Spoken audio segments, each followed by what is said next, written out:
কাউসার ভাই, উনি সম্ভবত জামাতের পৌর জামাতের সভাপতি। উপস্থিত আমার সাংবাদিক ইলিয়াস ভাই, জাকির ভাই, সাইদুল ভাই, পুলিশের কর্মকর্তা, পুলিশের সদস্যবৃন্দ, প্রতিবন্ধী প্রতিবন্ধী কমিটির বা প্রতিবন্ধী সহায়তা কমিটির যে সদস্যবৃন্দ, আমার স্টাফ এবং অন্যান্য আসসালামু আলাইকুম। আজকে কিছু আমি আসলে কি করবো, যে অভিযোগের জবাব দেবো না কি করবো আমি জানি না। অভিযোগ বলতে যে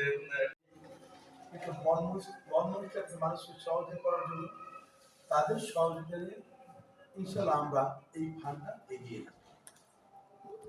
লিমা একটা কথা বলেছে যে হসপিটালে নেবুলাইজার দিয়ে যে টাকা নেয়, আসলে এটা কিসের জন্য নিতে চাই না, এটা নেওয়ার কথা না। কে নিচ্ছে হয়তো সে নিয়ম জানি কিনা জানি না, কারণ এই হসপিটালগুলো এইরকম ঘটনা ঘটার কথা নয়। আমরা জানি অনেক সময় হয় যে কিছু যে নতুন নির্দিষ্ট সাংবাদিক, রাজনৈতিক নেতৃবৃন্দ, প্রতিবন্ধী উন্নয়ন ফোরামের সদস্যরা এবং রোগী কল্যাণ সমিতির বিভিন্ন পর্যায়ের সদস্যরা, আসসালামু আলাইকুম।